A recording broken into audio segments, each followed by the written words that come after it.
प्रचाराचा नारळ हा उमेदवारी अर्ज दाखल झाल्यानंतर फोडायचा असतो आणि ही निवडणूक जाहीर व्हायच्या अगोदरची जी प्रक्रिया असते ती प्रक्रिया आज या ठिकाणी मी पार पाडतो। राष्ट्रवादी काँग्रेस पक्षाने आदरणीय दादांनी, तटकरे साहेबांनी, भुजबळ साहेबांनी माझ्यावरती प्रचार प्रमुख म्हणून या ठिकाणी लोकसभेची जबाबदारी दिलेली, त्याचाच भाग आज दिवसभर या लोकसभा मतदारसंघामध्ये 3 तालुक्यातच जवळजवळ 25 कोटी रुपयाच्या विकास कामाची या ठिकाणी भूमिपूजन झाली आणि आज शेवटचा कार्यक्रम या ठिकाणी समारोप हा या ठिकाणी आंबेवाडीतील जिल्हा परिषद गटाच्या कार्यकर्त्याच्या मेळाव्याचा राष्ट्रवादी काँग्रेस पक्षाचा झाला।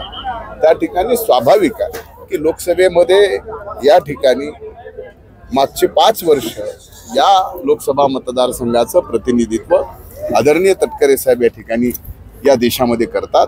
त्यामुळं येणाऱ्या निवडणुकीत तटकरे साहेबच या ठिकाणी महायुतीचे उमेदवार या ठिकाणी असणार आहेत आणि त्या भूमिकेतून पक्ष कार्यकर्त्यांच्या समोर येणाऱ्या काळामध्ये आपण कामाला लागावं या भावना व्यक्त करणं हे माझ्या कार्यकर्त्याचं प्रचार प्रमुख म्हणून जिम्मेदारी आहे।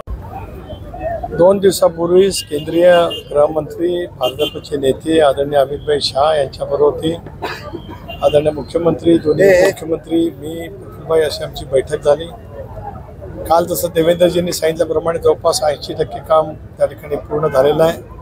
येत्या 2 दिवसात कदाचित उद्या किंवा परवा अंतिम स्वरूपाची बैठक त्या ठिकाणी होईल आणि 2 दिवसामध्ये महायुतीचं वाटप अत्यंत समन्वयाने खेळीमेळीच्या वातावरणामध्ये सामंजस्याने त्या ठिकाणी होईल। आमच्या सर्वांचं उद्दिष्ट आहे की 45+ जागा महाराष्ट्रामध्ये महायुतीच्या आणायच्या आहेत। त्याच्यामुळे कुठल्याही पद्धतीचं तणाव, कुठल्याही पद्धतीची चर्चा अजिबात जी काय आज वेगवेगळ्या महिन्यातून पाहायला मिळते तशी अजिबात त्या ठिकाणी नाही।